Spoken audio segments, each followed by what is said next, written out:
আমি যখন প্রেসিডেন্ট ছিলাম, আমি প্রেসিডেন্ট হওয়ার 2 মাস পর থেকে আমরা, আপনি জানেন 2 না 3-4 মাস পর থেকে যখন আমরা হোম সিরিজ খেলছিলাম সাউথ আফ্রিকার সাথে, তখন থেকে আমি চেষ্টা করছিলাম যে কোনো কারণে এই জিনিসটা ঘটে নাই, বাট ঘটনা দিকে ঘটবে না আগামীতে এটাও বলা যাবে না।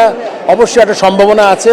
তার সাথে সাকিব কিন্তু আমি যখন চেষ্টা করেছি তার থেকে আরও 1 বছর প্লাস হয়েছে ওর ফিটনেস এবং সাকিব যেই প্লেয়ার, এটা আমার মনে হয় যে আপনার ওর জন্য ওর মাথা, আমি বাংলাদেশে যত ক্রিকেটার আমরা তৈরি করেছি আমার মনে হয় এত প্রফেশনাল মেন্টালি তো ফিজিক্যালটা ঠিক করে ফেলবে। এবং যদি আপনি যেটা বলেছেন, ক্রিকেট বোর্ড সবসময় চায় সাকিব বাংলাদেশের পরে খেলুক, যদি ওর ফিটনেস বা সিলেক্টেড হয়। আমার মনে হয় সাকিবের এই জিনিসটা জারি আছে এবং অনেক দূর এগিয়ে গেছে।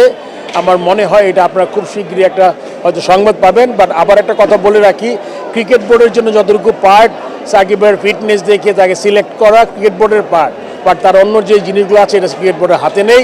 ওই জিনিসটা সরকারের চেষ্টা করতে হবে। ক্রিকেট বোর্ড অবশ্যই চায়, আমি বললাম তো এটা আমি চেয়েছি 1 বছর ধরে, এখনও ক্রিকেট বোর্ড চায় যদি সে আসে, সে আমাদের জন্য একটা asset, he is a brand. আমার মনে হয় এখনও সে তার ওইটা দেওয়ার ক্ষমতা আছে।